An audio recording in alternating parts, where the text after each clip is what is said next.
The National Investigation Agency has clarified that Pak-sponsored Al-Qaeda had planned a series of bomb blasts in 4 Indian cities.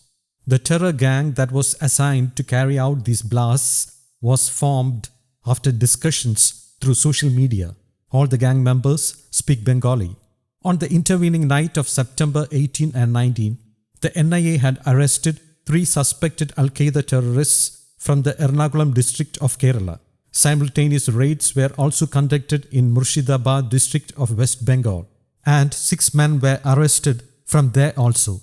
Murshid Hassan, who was arrested from Kochi, is the first accused in the case. It is learned that he had stayed in various parts of the country for raising funds for terrorism. He had coordinated his gang through a WhatsApp group. During the raid, the NIA team had seized his laptop and a bag which contained money and literature on jihadi ideology. The NIA team had been observing Murshid's movements for the last 1 week. He was staying alone in a room at Patalam in the Ernakulam district.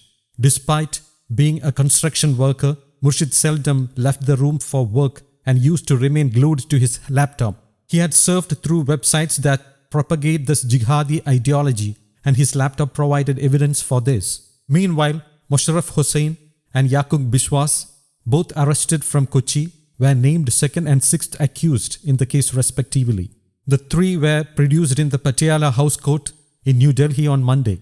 The NIA filed a case on September 11 and started the investigation after getting the secret information that some of the accused would be going to Kashmir and Delhi to collect arms and explosive materials.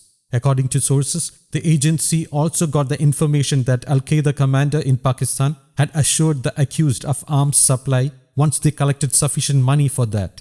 It was Murshid Hassan who had contacted the Pak commander.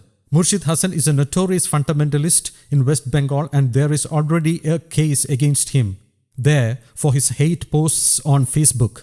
Meanwhile, the NIA has said that more persons who have links with the arrested men are there in Kerala. 10 more are to be arrested, and they had identified most of them. News Desk, Kaumudi English.